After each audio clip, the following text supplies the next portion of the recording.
বর্তমানে আমি একটি গ্রামে আসছি। এটা হচ্ছে আখাউড়ার হীরাপুর। এখানে আমার এক আত্মীয় আছে। আত্মীয়ের বাড়িতে বেড়াতে এসেছি।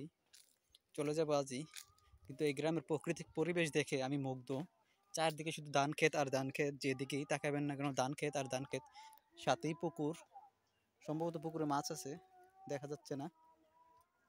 এখানে একটা বসার জায়গা পেলাম, দেখি বসে কি করা যায়।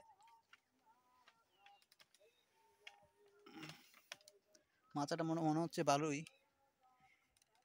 এই তাল গাছগুলা, থু কি বলি, তাল গাছ না তো, নারিকেল গাছ। এই নারিকেল গাছগুলা মোটামুটি 2 থেকে 3 বছর হবে মনে সম্ভবত। আর এই এলাকাটা বাংলাদেশের সবচেয়ে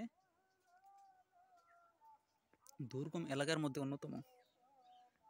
এখানে মানুষের পরিমাণ অনেক কম। এখানে বসে আছি 1 থেকে 1.5 মিনিট ঘোরাঘুরি করছিলাম, 20 থেকে 25 মিনিট এই এলাকার ভিতর। খেয়াল করলাম আমাদের কুমিল্লা অঞ্চল থেকে এই অঞ্চলটাতে মানুষের পরিমাণ অনেক কম। দূরে একটা মসজিদ, আজকে শুক্রবার, কিছুক্ষণ পর নামাজ শুরু হয়ে যাবে। মসজিদটা কোথায় দেখতে পাচ্ছি না, কিন্তু আওয়াজ শুনতেছি। আপনারা যদি দেখতে পারেন তাহলে কমেন্ট করেন। ওই এখানেও একটা মসজিদ আছে, কিছুক্ষণ পর এখানেও সম্ভবত নামাজ শুরু হবে, কিন্তু আওয়াজ এখান থেকে আসতেছে না।